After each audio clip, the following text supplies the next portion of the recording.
Hi, welcome to today's episode of Speak Greasy. This season is all about celebrating some of the fantastic women in the F&B industry, not just chefs and restaurateurs, but people who have a major contribution to make to what we end up eating. And my guest today is the founder of a cheese brand that is one of the first to win global recognition, an Indian cheese brand that's one of the first to win global recognition. Mosam, welcome to the show. It's so great to have you here. Thank you. I'm so happy to be here. So you founded Eleftheria back in 2015, but take us back before that, because I think, like me, you came from a corporate background and no sort of F&B experience or anything to do with cheese. You did a degree in HR and then spent time in the corporate world. So tell us a little bit about that and how you stumbled upon cheese. Yeah. So I actually worked as a corporate slave for about 8 years. And I had nothing to do with the dairy industry, no prior experience in cheese making. So I worked in Deutsche Bank, Siemens, and a couple of other companies. Went to the UK to do my MBA. Came back, worked in the corporate world again for a few years.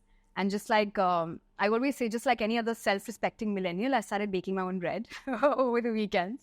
And I was baking my own sourdough, and I couldn't really find good quality cheese to go with it. So it was just that impulse that, why? We had the export rejects at the Nature's Baskets and the food halls of the world, but we didn't really have the good quality fresh cheeses or the good quality cheeses that I was used to eating when I was studying abroad. And I thought, how difficult can it be? I'm making my own bread. I'm going to make my own cheese. It's not easy. There was nothing in available for a hobbyist cheesemaker. I didn't have access to the ingredients. I didn't have access to good quality milk, which is like the most important thing to making cheese. I imported ingredients from America. I got them shipped to my home kitchen, and I started making my own cheese at home over the weekends. So what were some of the ingredients you would have had to import that were not available here? So the bacterial cultures, the enzymes that coagulate to make cheese. Is that rennet? Yeah, rennet, yes. We're not allowed to use animal rennet in the country, so we use a microbial coagulant or a vegetarian coagulant, which are some of the things that were not available. Even the molds that you use for making cheese, the knife that you use to cut the cheese. Of course, you can make it happen in your home kitchen in some way or the other, but the basic stuff wasn't readily available. But once I started dabbling with making cheese, I was obsessed. Like, I don't know what, like, there was some sort of a switch that went just on in my head, and I was like, oh my God, this is just amazing. Yeah. More than me, the people around me loved what I was making. So I would take like small batches of cheese to my, to my office, and I'd give it to my friends and family, and they loved it. And they hadn't eaten something like that before, right? So what were some of the cheeses you were experimenting with? I started experimenting with some of the fresher ones, like, the Bossin style from Marche Blanc, fresh mozzarella and stuff. But I eventually got a bit crazier, and I started making 8 cheeses. So I had 2 fridges in my room. I converted them into these aging caves. I had about 30 wheels of cheeses aging in my cave. At one point, I remember I ordered 100 liters of milk. I used to buy milk from Sarda Farms because it was good quality. And I made cheese from it as opposed to going on a holiday. Like, I took a 10-day break from my corporate job, and I just made cheese. That was your idea? That was my idea of fun. Yeah, so that was about 30 wheels of cheese aging in my refrigerator. It would stink really badly, and I remember my brother would hate entering my room and like, what's happening? And I'm never going to enter your room, and you're crazy and stuff. So I think it turned into an obsession of sorts for me by then. It's funny when you talk about this stinking cheese. I have to tell you, so I was working in London, and there was a Neal's Yard dairy very close to. It's my favorite. Favorite. Very close to my office. And my dad was visiting me from Bombay, and he's a cheese lover and hoards cheeses, every time he travels. And so we went to the Neal's Yard. It's in Borough Market. Went and picked up a bunch of cheeses. And I was like, instead of walking around with carrying all this weight, I'll leave it in my office, and then we'll wander around and then come back and pick it up. And I think we wandered around wherever. And then at some point, we'd been walking around for hours, and I forgot that we had to go back to the office and pick up this cheese, and we just went home. And the next morning, I came to the office, and it was stinking. And the cheese bag was under my desk. I just took it, I grabbed it, and I was early. I went and chucked it. I'd forgotten, right? So I happened to be early. And then everyone started coming into the office, and the whole place was smelling, and I was just mortified. I was like, if anybody finds out this was because of me.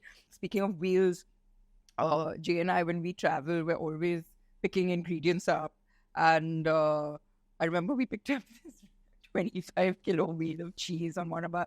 the restaurant wasn't even open. We had no idea what we were going to be doing with this. We just like picked this up. So when you say you're 30 wheels of cheese happening in your bedroom, that is properly crazy. I think it takes a bit of this crazy to, do things like this. Yeah. I love that quote by Anthony Bourdain. He said, "You got to be a romantic to invest your time, money, and energy in cheese." And I think that's what it was, because it didn't make any sense to my parents at all, right? Yeah. Like, it didn't make sense to my parents, didn't make sense to my then boyfriend, now husband. Yeah. Like, what's up? Are you okay? What's happening? Are you going through something? Like, what is happening? Why are you doing this to yourself? Like, take a holiday, take a break. And I remember that so cheeses have their own schedule, they have their own environment that they need to be aged in and stuff like that. So there was a brining schedule that I had to follow if I was making a different kind of a cheese. And I remember setting up my alarm for like 3:30 in the morning or 4 o'clock in the morning to get it out of the brine. And the brine solution would sit in my bedroom. So it'd be like this big tapela with like 40 liters of brine, with the wheels like swimming in it, and me getting up at 3 in the morning, ting ting, get up, flip the wheel, and then in the morning put it in the refrigerator. So yeah, I've gone through all of that. So it was, as I said, like an obsession of sorts. And then at some point you realized that you wanted to do this as a business. Safe to say that I'd be fooling myself if I said that I didn't enjoy it more than my job. I sat down with my parents. I remember telling them I need to talk.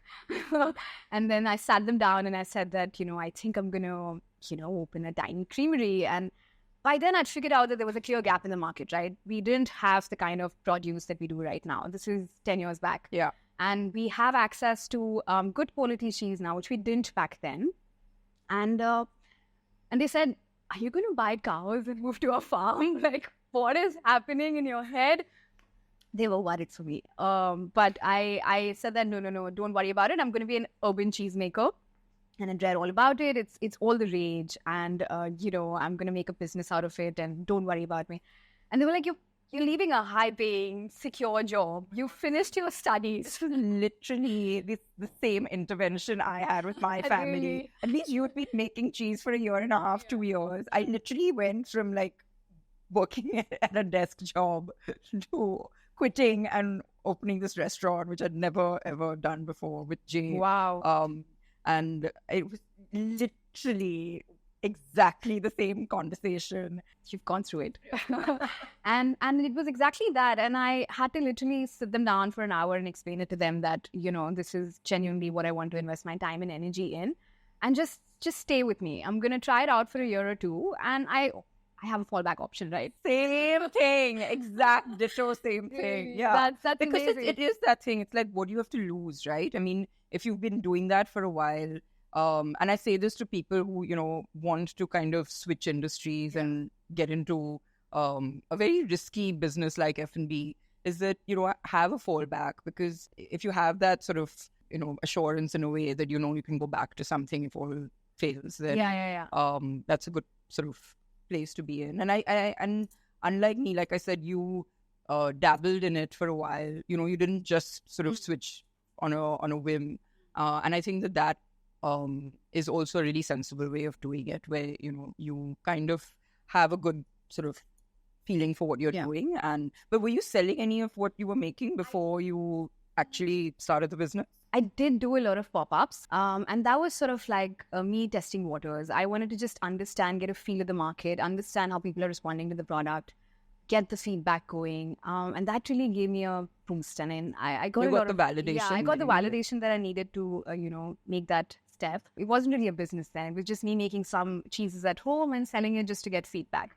So I actually started my creamery in June 2015, which is when I leased a space. I quit my job.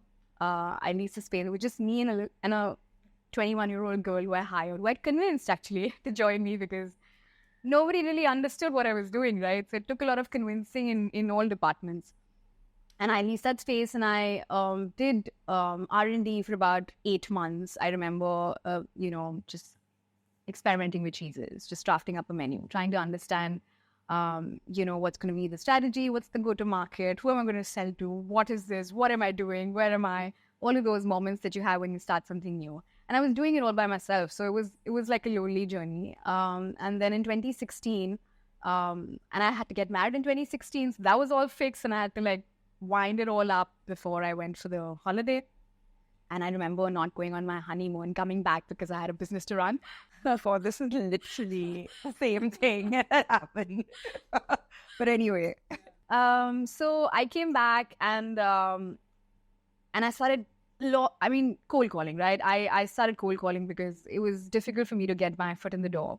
So this is for restaurants or cold calling? Yeah, for restaurants. I thought that, it's going to be, I'm not going to go D2C immediately because cheese is fairly new. It's going to be a long time before people start buying it for their home consumption. It's not going to become a part of people's pantries immediately. I had that sort of, insight, and I said that let's wait it out for a couple of years. I'm going to get my foot in the door in the F&B space, in the HoReCa industry. And I started cold calling a lot of chefs. I started calling 5 stars. That was the toughest. Nobody wanted to give me the time of day because I think imported was all the reach, right? Everybody wanted to use an Emmental and everybody wanted to use a blue cheese, a Stilton from England, and everybody wanted to use the Gruyères of the world and the cheddars, burrata from Italy. And you they couldn't wrap their heads around the fact that there was something made locally which was as good, right? But I think we were fortunate enough to start our businesses at the time where, there was a shift in a way towards conscious consumption. So people were getting more and more aware of the fact that we got to, buy local, eat more local, and respect the produce that's grown locally and buy from our producers. So I think it was sort of right place, right time, because we were seeing that shift in the restaurant space as well. People were moving towards, local fish as opposed to Norwegian salmon. So they were trying to be, like, I guess, sustainable in some ways. Yeah. But also, was it a price thing? Like, were you pricing yourself a lot cheaper than the imported equivalent of what you were producing? So no. For me, it was extremely important to make cheese which was as good, if not better. I wasn't going to do it if it's going to be like a trashy counterpart to the Western cheeses. And I made sure that I bought the best quality milk. I tied up with farmers who were practicing, animal husbandry and farming practices which are in line with our thought process. That took a lot of time. Oh my God. I've traveled to the boondocks of Maharashtra to get the supply chain sorted. And because of all of these reasons, I think the product was the way it was. I'm also very happy that Table was one of the first few restaurants that we started supplying to. From then on, it just took off because they were glad to. So we were just doing pasta filata or Italian style cheeses back then. And I think the chefs were really happy about the fact that it was not sitting in a go down and coming to them. They were very happy about the fact that, it's fresh, it's made locally, and it's delivered the next day. So we were confident of our product, and that was our entry into the HoReCa segment. I also remember this was around the time when there were these crazy FSSAI rules. Yeah. And I don't know if it was for cheese, but there were a lot of things that we were importing that suddenly were not available to us because they changed, the labeling rules overnight. And to comply with that, it suddenly caused this lacuna in what we were able to import. This was a catalyst for us to look at what was or even consider what was being made locally, which clearly was good enough, but, it just hadn't been given its sort of due chance in a way. Tell me a little bit, when you were approaching restaurants, what was the sort of, obviously, how did you finally get in the door with, I know because I get a lot of emails and messages from purveyors saying, we'd love to send you samples and all. I'm like, you're barking up the wrong tree. It's the chefs that you need to be after. But, there's so much now. The market's really flooded with homegrown brands, which is amazing. But how do you kind of navigate through that when it comes to sort of, getting a moment with chefs and whoever else? So it was a bit of a challenge, but I think I thought that it's going to be easier for me if they just try my product once. Yeah. I knew that. So I started getting in touch with boutique restaurants, and restaurants I knew were ingredient forward, as they say. Yeah. And they focused on quality as opposed to pricing. For me, that was very important. And I think we met somewhere fundamentally there as well. So that is how I started contacting, the boutique restaurants first, and I left the 5 stars out. And once our cheeses started featuring on restaurant menus across some of the finest restaurants across Mumbai, the 5 stars just came crawling to us for the cheeses as well. Yes. Tell me a little bit about the sort of this artisanal cheese landscape now. You were one of the first. How have you seen this evolve? Like, I mean, I know now brands doing it all across the country. Yeah. So cheese as a market is huge, right, in the country. I was reading an article where Varun Berry said that it's about 3,500 crores as far as, the processed cheeses are concerned. Artisanal cheese, on the other hand, is a minuscule part of it. And it's just a few hundred crores at best at the moment. And also, of course, we don't have the market ready yet for large-scale expansion, which means that, not a lot of people want to do it. And that is how I started out. There weren't a lot of players wanting to get into this space because the market wasn't large enough. Right. There weren't enough people who were aware of what artisanal cheese is. And what exactly is artisanal cheese, right? I mean, Fasai does not really have a definition of artisanal cheese.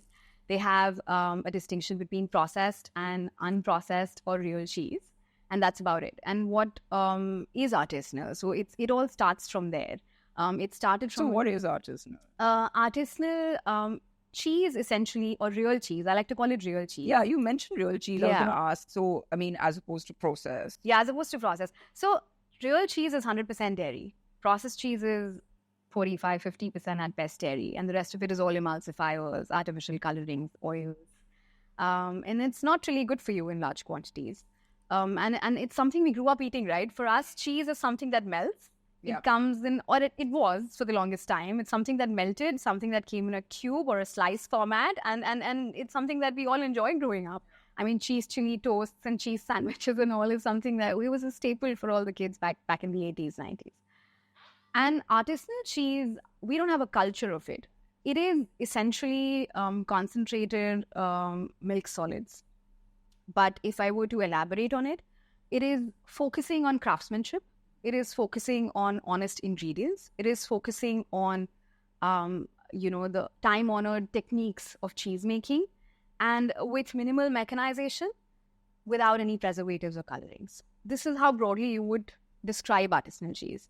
The awareness is completely lacking, right? People do not know what is real cheese versus processed cheese. Yeah. And that is what took the longest time for me as well in my journey. When I was doing a lot of farmers markets, pop-ups, exhibitions, I think bringing about awareness or spreading awareness about what real cheese is took up a lot of time and energy. It was creating a category, and category creation takes a lot of time and energy. It does. And again, this is something that I think we went through, again, drawing an analogy with our restaurant. I think the kind of food we were doing, which was this ingredient-driven food, a lot of people were like, but what's the cuisine?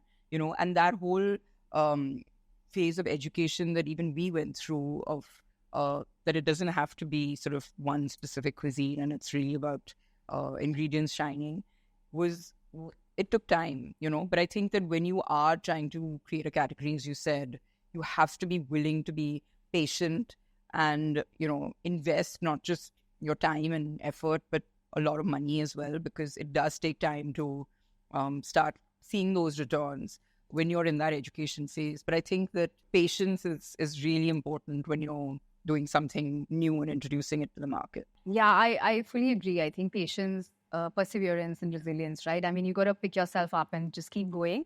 It's a bit of silly romanticism as well, because initially when I started making cheese, I thought, when you're building a business, it's a lot more than just the product. So a lot of moving parts that need to come together for it to happen. So were you doing all of that as well, like the business side of it? I was doing all of it because it was, as I said, it was just me and a little girl who I hired initially. That went on for quite some time, actually. I also learned how to make cheese on my own. So I taught myself how to make cheese, right? So that was a journey for me as well. I eventually went to Italy and France to learn from the masters and hone my craft and everything, but that was later on in my journey. So initially it was a lot of trial and error. I wasn't confident enough to, scale and build a big team at that point in time, and I thought that I'm going to do it all by myself. So I did that painful journey for about 4 to 5 years up until COVID hit. And I was supplying consistently to hotels and restaurants because that was sort of my playing ground to test all of the products that I wanted to make. That was sort of my bridge to my customer.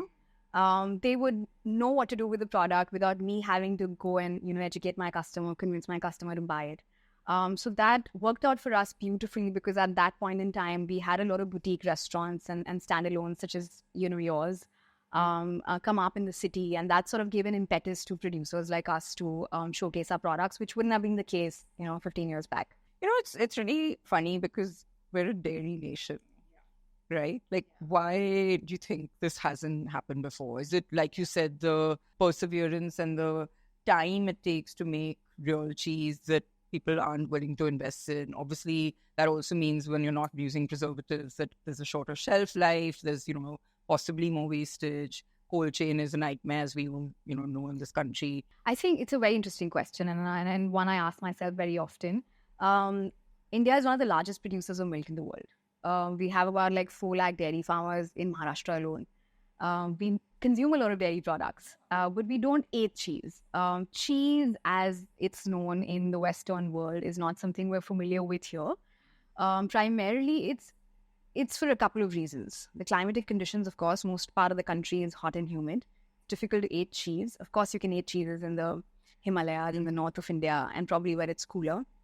But we don't have that tradition of eating cheese throughout the country. That's one. Having said that, it's not like we haven't been eating cheese. Paneer is a cheese. Exactly. Yeah, we've been eating cheese for as long as we can remember. India loves paneer. Yeah, we love paneer, right? And it's a heat acid coagulated cheese. In the strictest sense of the word, it is cheese. And it's like queso fresco for us, right?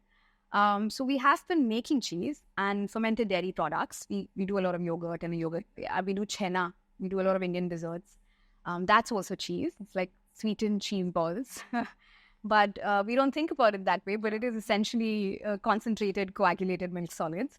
But we don't have the tradition of aging cheese. People have a discerning palate now. Earlier, back in the day when I started making fresh cheeses, I remember I had this, I used to do this feta with marinated in olive oil.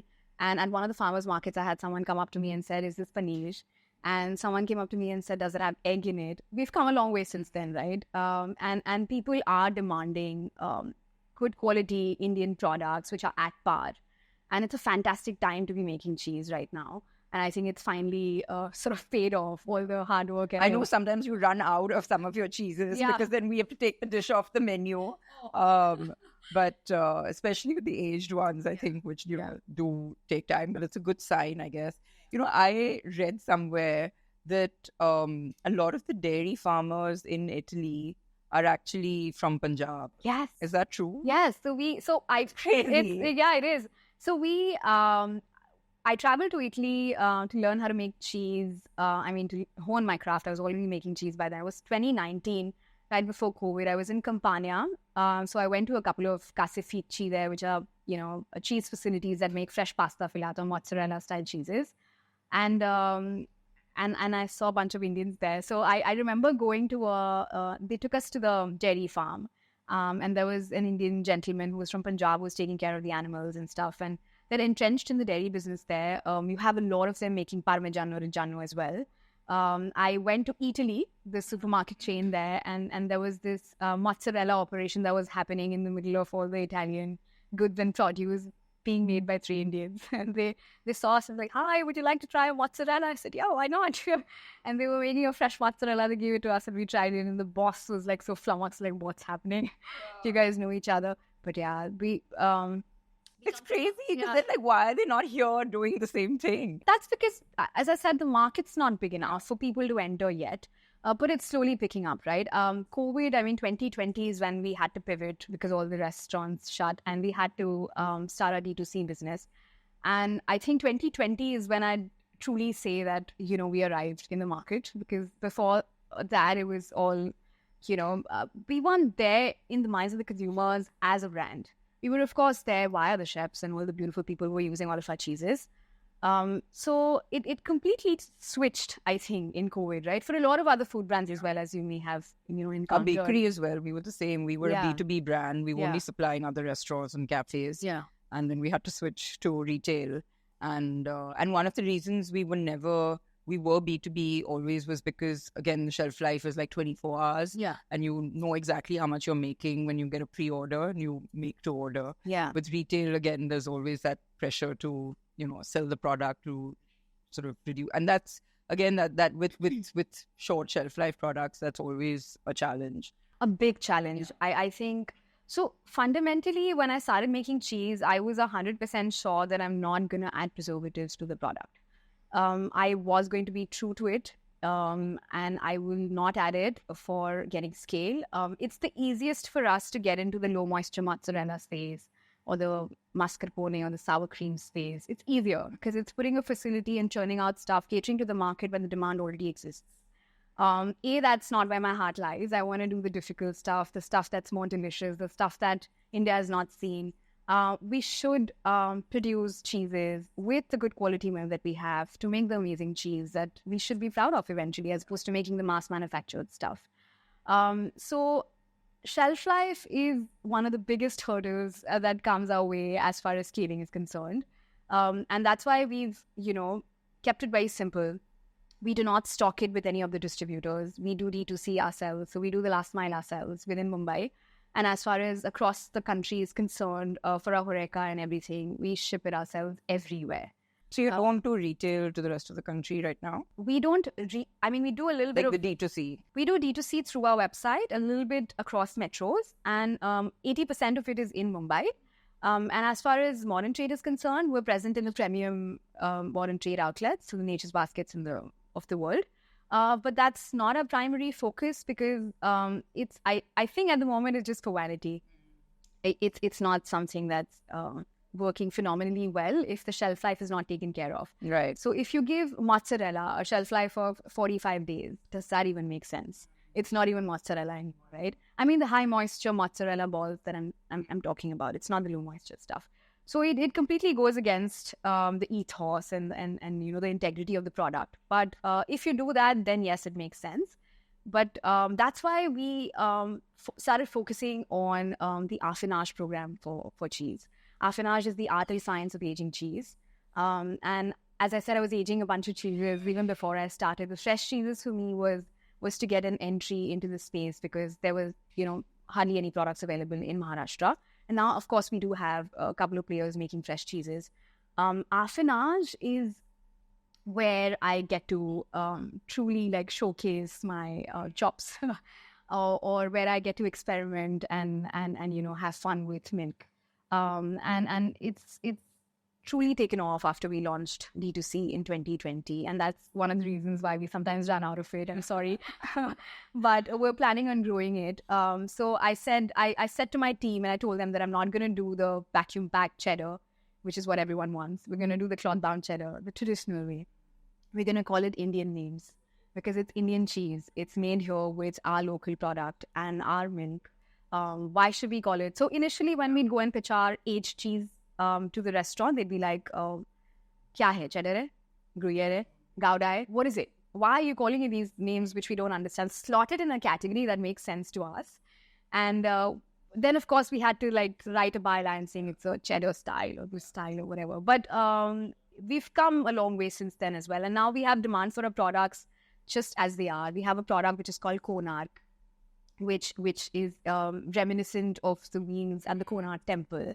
And it has these lovely striations which depict a very vintage-looking wheel. And you have your Neela, which is which I know we're using in one of our salads. Delicious. I'm actually not a big fan of blue cheese. Yeah. And then when Will gave me the dish to taste, I was like, this is yum. So it's not a very strong, overly sort of, doesn't overpower the dish. But I know that one's delicious. Yeah. And then you have your bel panon. Yeah, the bell pepper knoller. Oh, okay, I clearly got that completely wrong. But yeah, that's the one that keeps running out because it's in one of my favorite salads. And I'm like, where is this? Yeah.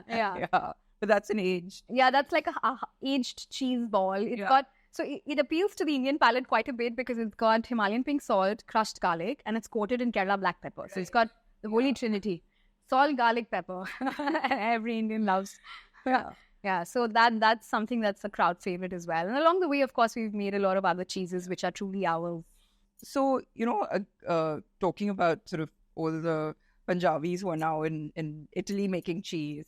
When it came to your team, how did you sort of train people? Was it just on the job? Was there pretty much no one with the cheese making knowledge that you could work with? And I know I messaged you the other day asking if there were any cheese making courses in available in India, because someone reached out. And has that changed? Like, I mean, in terms of how you can, is there a growing awareness of cheese making, or is it pretty much you training your team from scratch? Yeah, it is pretty much me training my team from scratch from the get-go. So I remember the first few people that I had in the production team so that I could take my eyes off of it. Initially, I'd inspect every burrata that went out because you're so attached to your product. It's like your baby going out into the world. Like, you want to inspect everything. Then, of course, I had to hire people. And then it was like training them from scratch, explaining what splitting milk is and explaining what, paneer is a cheese, how we make paneer, and that's exactly how cheese is made. And them being totally averse to the idea of mold growing on cheeses. And it was a journey. But yes, I had to train people on cheese and even about selling cheese. And that was also... But has that changed over the years? Like, are you seeing people with some kind of knowledge of cheese making now coming to you to work? Or... As far as cheese making is concerned, no, it hasn't changed so much. But as far as mongering is concerned, or as far as, using cheese is concerned, yes, of course, I think, in the culinary schools, people are a lot more aware about cheeses that are available. And chefs are a lot more aware of the Indian products that are available, and they're training their kids on it. So the awareness is, of course, the awareness quotient has gone up. But the production, like, we don't have a lot technical knowledge. The technical know-how is clearly missing. And that's something that needs to change immediately. We have tended to work with expat chefs over the years, and they can never understand why we don't get cheese here with rennet, right? Animal rennet. Initially, it did bother me because animal rennet tends to give a certain flavor profile. It lends itself differently to an aged cheese than microbial or vegetarian rennet. But I have realized over a period of time, it depends on the cheesemaker to sort of extract flavor out of milk, regardless of... So it's a flavor-driven thing. It's nothing to do with how the cheese melts and things like that. Not so much. More to do with flavor and how the cheese ages. And funny that you talk about lobbying. We're actually in the process of forming an artisanal cheese society of India. So all of the cheesemakers from across the country, we've come together. We're in the process of finalizing all the documentation. And I think that'll be a great place for us to sort of advocate for, the things that are important to us, which hasn't been addressed yet, or maybe get like GI tags for certain cheeses that are made locally, which are truly Indian in a sense, and do not need to be, compared to their Western counterparts all the time. There's... Kalari, right? Yes. Isn't that the cheese from Ladakh? Yes. Is I've seen like Chef Pratik and Vanika and all talk a lot about that, and I've tried it. It's delicious. Yeah. It's almost like a kind of like a mozzarella. Yeah, it's known as the Indian mozzarella. Yeah. It's like a mozzarella chapati. Yeah. Yeah, it's lovely. We have the churpi, we have the bandel, which we've been seeing. Where is that? Bandel is from West Bengal. I think the Portuguese taught the Portuguese settlers taught the locals how to make it. It's still available. It's a really tiny aged smoked cheese ball. It almost tastes like a smoky salt when you grate it on top of your dishes. And we have the churpi, which is like a very aged yak cheese. It's also sometimes made with cow's milk cheese. It's also made in the mountains. What's your take on vegan cheese? You mean nut paste? Yeah. I think it shouldn't be called cheese. Yeah. It's an interesting product, maybe like an analog cheese or something that mimics cheese, but it's not really cheese. You have won some serious recognition globally for what you've been producing. Of course, your Brunost and various other products. How did that sort of happen? And amazing, delicious, yummy, like it's sort of like the caramelly cheese that's just so delicious. Tell us a bit about how you ventured into the sort of global platform, because it's a young company. Yeah, it is. But it's fantastic. So Brunost, it just like you rightly mentioned, tastes like a salted caramel milk fudge, almost like a Norwegian peda. And that's something that we started making primarily because we wanted to use up all the whey that was left over after the cheese making process. And I was in Italy once. I was sitting with a bunch of cheesemakers there, and there was this guy from Somerset, England. He won an award for one of his pecorinos that he made. And pecorino essentially is an Italian cheese, but he made an English pecorino, and he won an award for it. And I said, what are you talking about? What are these awards? And I've never heard about them. And he said that, this is what happens every year in Europe, and why don't you participate? I said, really? But then when I came back to India, I told my team that I think we should do it. And I think, now is the time, because we're just coming out of COVID. It was 2021. And I said that, what's the worst that could happen? We won't win. Let's just send the Brunost out. And we sent it out, and it got stuck at customs, of course. Something from India for the first time had, come for a competition. They weren't really aware of it. They weren't expecting it. So it got stuck, and then we had to somehow forget about it. We moved on. It was Diwali, and we just moved on. And I think Diwali night, 11:30 in the night, I got a message that, dude, are you serious? Yeah, I said, dude, your brown cheese has won. I said, what? How did they finally get it through? They got it through because they made an exception. The World Cheese Awards guys spoke to the customs saying that this is not for sale. It's come from India, but it's, the documentation is in place. Let it come. And it was pretty overwhelming. Wow. Yeah, it was a great pat on the back, right? It was a massive validation for my team and I. We'd been doing it relentlessly for so many years and fighting for, our space in the market. And it was great. And I think the sweetest thing that happened, of course, consecutively, we applied pretty much every year and we won a couple of awards. But the sweetest thing happened in Norway in 2023. So we sent a bunch of cheeses and we said that let's retire the Brunost because it's going to Norway, the birthplace of brown cheese, and let's not, get ahead of ourselves. But we sent it anyway, and it beat all of the, the local Norwegian. Yeah, the local 400 brown cheeses that are applied. Because it's a blind tasting event. They don't really know where it's come from. So it passed through all of the stages and it won the 4th best cheese in the world award. And I was in tears. I said, oh, this is unbelievable. This is a testament to the quality that we've been talking about and the flavor profile of the product that we're so proud of. And yeah, it's been pretty rewarding in a sense that, of course, as a small artisanal cheese company, an urban cheese company from Mumbai, to have one global recognition is pretty rewarding. But it does amazing things for the business also. So I mean, it's a win-win. I'm always sort of not in favor of this whole women thing, whatever. But, I at the end of the day, I also recognize that there are a lot of cool women doing amazing things and just not getting that recognition. Have you ever faced any challenge because of being a woman? Yeah, so many, right? I mean, initially, the biggest thing that comes to mind was renting a property. Buying equipment. For them to take me seriously was a bit of a challenge. And I remember taking my dad along just so that it seemed legit and seemed serious as a business that I am going to pay you back for the wares that I'm buying from you. Sad but true. It's slowly changing. It's not the same anymore. And that's something that I'm really happy about. But yes. Have you had to go to banks? Are you self-funded? Have you gone to investors? Have you had investor interest? Is this a market that's seeing sort of, investor curiosity? Yeah, so we're completely bootstrapped. I put in my savings initially from the corporate world to start the company. And that's how I'd like to keep it for as long as I can. I want to grow it organically, hold on to it, hold it very close to my heart to build it to a certain level and then maybe, go for exponential, disproportionate growth when the market's ready for it. As I said, it's not as of now. That's what I think. And yes, we get a lot of investor interest, but we politely decline. And we see a couple of our competitors in the market who've also, started raising. So the market's heating up and it's getting very exciting for, the artisanal cheese space. So I'm excited for what's to come. But that makes sense. I kind of respect that thought process where you want to have complete control for your decision making and the pace at which you scale. What does the next sort of 5 years for you look like?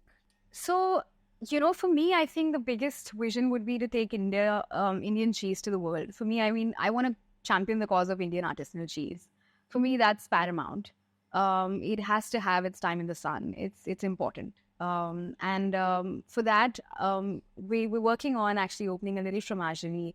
I was going to ask, Is there somewhere that people can now come and... Yeah, because we want to create sort of a place where people can come and experience the product, sort of interact with the brand. A lot of the times people, they find the recipes that we make on our social media platforms quite interesting. So they end up buying the product, but a lot of the times they don't know what to do with it. They have a lot of it left at home. For them, I think it's important for them to come and experience, make it like a cut and wrap shop where they come and try all of the 8 cheeses that we're making. So we're going to do like a shop wherein we have cheeses from across the country. So cheese and everything that goes with it is something that we have there. And hopefully, scale it across metros as well.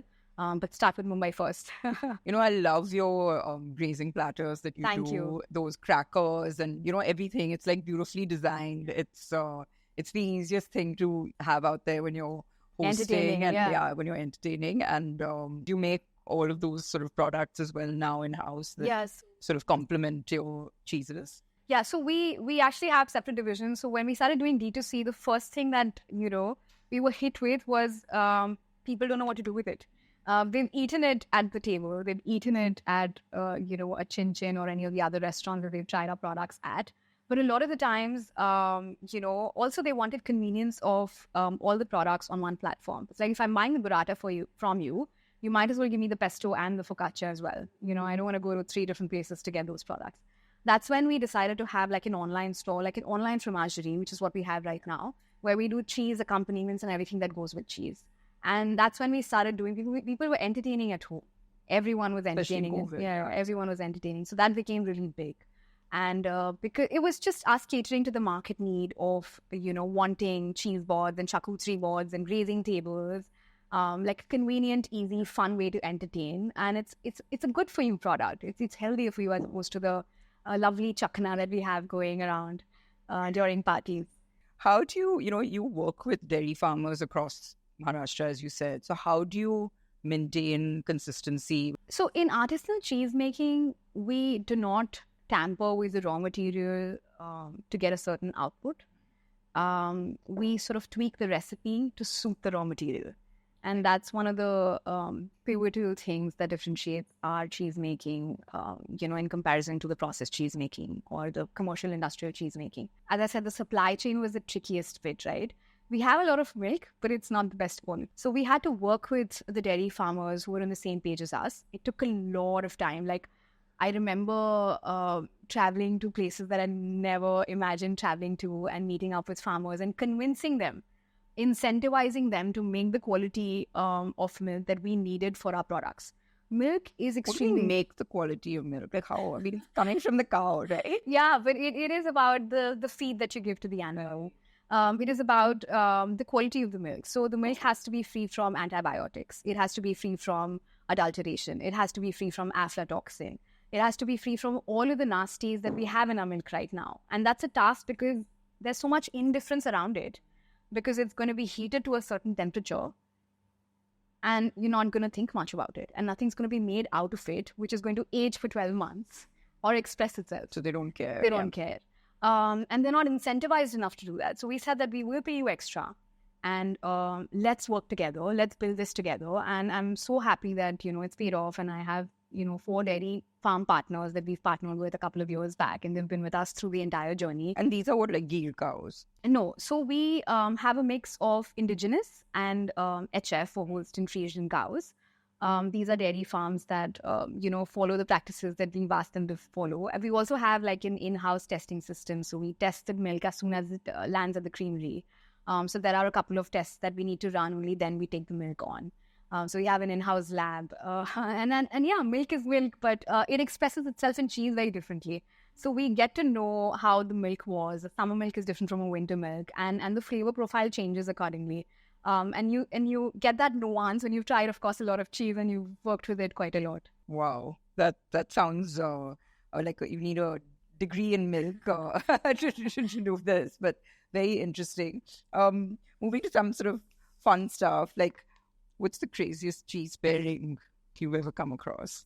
Not the craziest, but like it was unusual, something that you wouldn't expect to.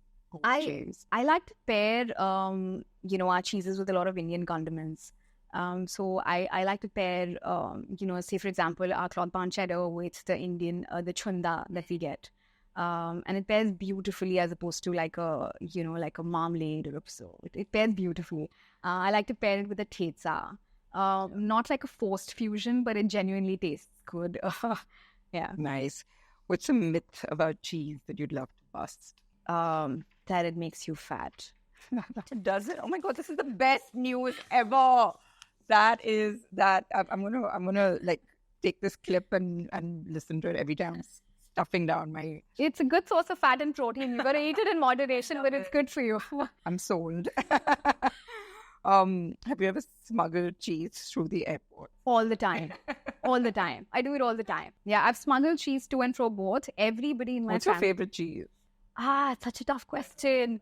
But these days, I absolutely love eating the Connaught that I was talking about. It's got this lovely pudgy texture, and it's beautifully creamy and lovely. It's like come on its own now. But what about from like around the world? From around the world. I love. So I was in France recently, and I absolutely fell in love with the Comté that I had there. So the Gruyere and the Comté that we get in the country is not what you eat there. And it was beautiful. It was like an 18-month aged Comté, and it was just. You know, I love when you go into like, even if it's a supermarket or like, Whole Foods, you just see like these, counters with like 50 to 100 different cheeses. And it's like, oh my God, like, I just want to like dive into that and have all of it. And I mean, do you think we'll get there at some point here? Yeah, I mean, fingers crossed. Yeah, I hope so. So I think dairy is cheese is a fantastic value add in the dairy segment, right? And especially in the cities, there's more and more awareness.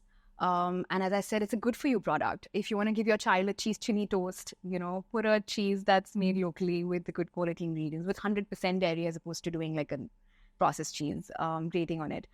So hopefully we do. I think it has to be relevant for the Indian context. So we try and, we're cognizant of that fact. So we try and make our cheeses which are appealing to the Indian palates.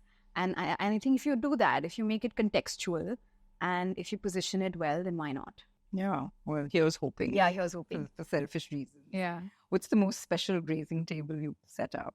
I think it was one of the early ones. I think it was for Sonam Kapoor's Mehendi. We were called to do like a grazing table there. So we did that. It was fun. Your cheese setup is in Bhandup. Yeah. And I believe you're on Swiggy. Yes. Are people ordering cheese in Bhandup? Yeah, you'd be surprised. So we'll sell a lot of cheese boards, cheese platters, and cheeses from our creamery in Bhandup. That is just that's crazy. I mean, it's amazing. I'm so happy for you. That says something about the market, right? It does. I always think of Bhandup as being in the middle of nowhere and just like warehouses. I'm like, who is ordering all this cheese? Yeah, from an industrial estate. Wow. Yeah. So it's picking up. We've seen a lot of demand for it in the last couple of years. It's been exciting.